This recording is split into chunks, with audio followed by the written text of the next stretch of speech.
আপনি মনে করেন মাতিন সাহেব সম্পাদক, মুফতি সাহেব চালায়, আমরা কটা ঘুরে বেড়াই, এর এমন কি? কিন্তু আপনি জানলে অবাক হয়ে যাবেন। বর্তমান সময়ে সুন্নতুল জামাতের আঞ্জাম, কাজ কারবার আপনি যদি আদ্যপান্ত খুঁটিয়ে খুঁটিয়ে দেখেন, আপনার হৃদয় নিংড়ে দোয়া বেরিয়ে আসবে। জোরে বলুন সুবহানাল্লাহ। আমাদের এলাকায় বড় বড় হুজুররা আছে, বাবা, বড় বড় হুজুররা আছে, আজকে সুন্নতুল জামাত দেখে নকল করা শুরু করেছে। জোরে বলুন, আরে জোরে সুবহানাল্লাহ বলেন না কেন? এই বোরলিন কত বছর চলে বলেন দিন? এই যে মুকি মাকা, মা বোনিরা মাকে না, আমরাও মাকে শীতকালে। বোরলিন কি বলেন?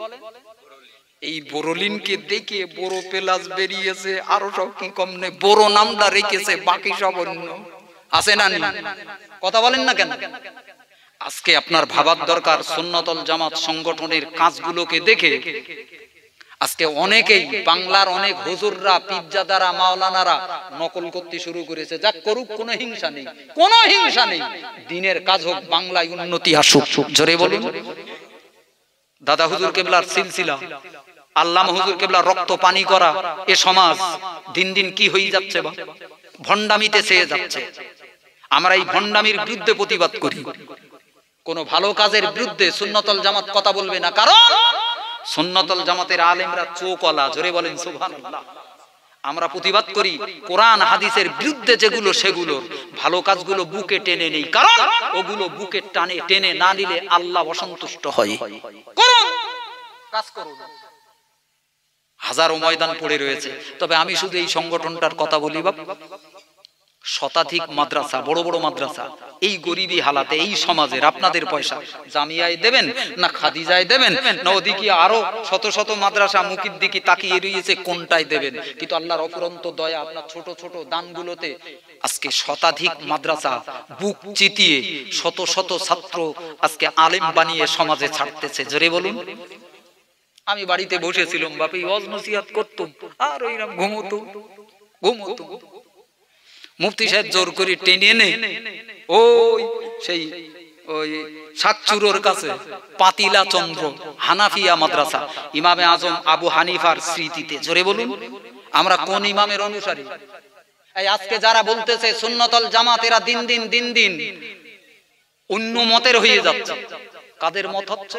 শাফি মতের হয়ে যাচ্ছে। ওই যে কেরালা মডেল, কেরালা থেকে এনেছে ওরা একটু সাবি মজাবের, ওই নে চ্যাঙের মতো ব্যাঙের মতো লাফাচ্ছে। এরা সব উল্টো হয়ে গেছে, এরা সব এদের মজাব পাল্টে লেছে। এদের মুখের একটা জোড়ালো থাপ্পড় ওই হানাফিয়া মাদ্রাসা ইমামে আজম আবু হানিফা স্মৃতিতে সুন্নতুল জামাত পরিচালিত। জোরে বলুন, আরো জোরে বলেন সুবহানাল্লাহ। ইমামে আজমের স্মৃতিতে 100 মতো ছাত্র এই মাদ্রাসায় ধরে লেগে আমার দেশে মাথায় বসিয়ে বাপ চালাতো মুফতি রজব আলী সাহেব। তিনটে প্রতিষ্ঠান, সত্যিই পারে তার আবার চাকরি রয়েছে। একা কত দিকে দেখি তো আমাকে বসিয়ে দিলে বাপ, এখন এই মাদ্রাসায় এনে বসিয়ে দে। আমি তো ছিলুম বসে ওয়াজ করতুম, বাজার করতুম, খেতুম বাপ। সকাল হলি বলতে 1 বস্তা আলুর দরকার। কি সর্বনাশ বাপ, মাথা পাগল করে দিচ্ছে। দোয়া করেন। আর আপনাদেরকে অনুরোধ জানাচ্ছি বাপ, ওই মাদ্রাসার ইসালে সব 16 এবং 17 মাঘ, আগামী মাঘ মাসে 16 এবং 17। আরে সব নাঙ্গল, সব নাংলা লোক মাদ্রাসা লেছে, আনাংলা শুধু আমি। এখন এই আমার এই নাংলা বানাতেই আপনাদের সহযোগিতা দরকার। কথা বোঝেন না? এক্ষুনি যদি আমার গাড়ি এইরকম জল ফেলি দেয়, বা এ তো কনেগার ফাল, কনেকে লাগবেন, তার তো ডিগ্রি শিগগির থেকে। আমি আপনাদের দাওয়াত জানাচ্ছি আগামী 7ই জানুয়ারি বেলা 10টায় ওই পাতিলা চন্দ্র হানাফিয়া মাদ্রাসায় যাবেন, একটু দেখে আসবেন। পাতিলা চন্দ্র হানাফিয়া মাদ্রাসার দাতা সম্মেলন যাবো ইনশাআল্লাহ বাপ, যাবো বাপ। একটু হ্যাঁ অন্তত বলেন। কি ইসলে সব কবে?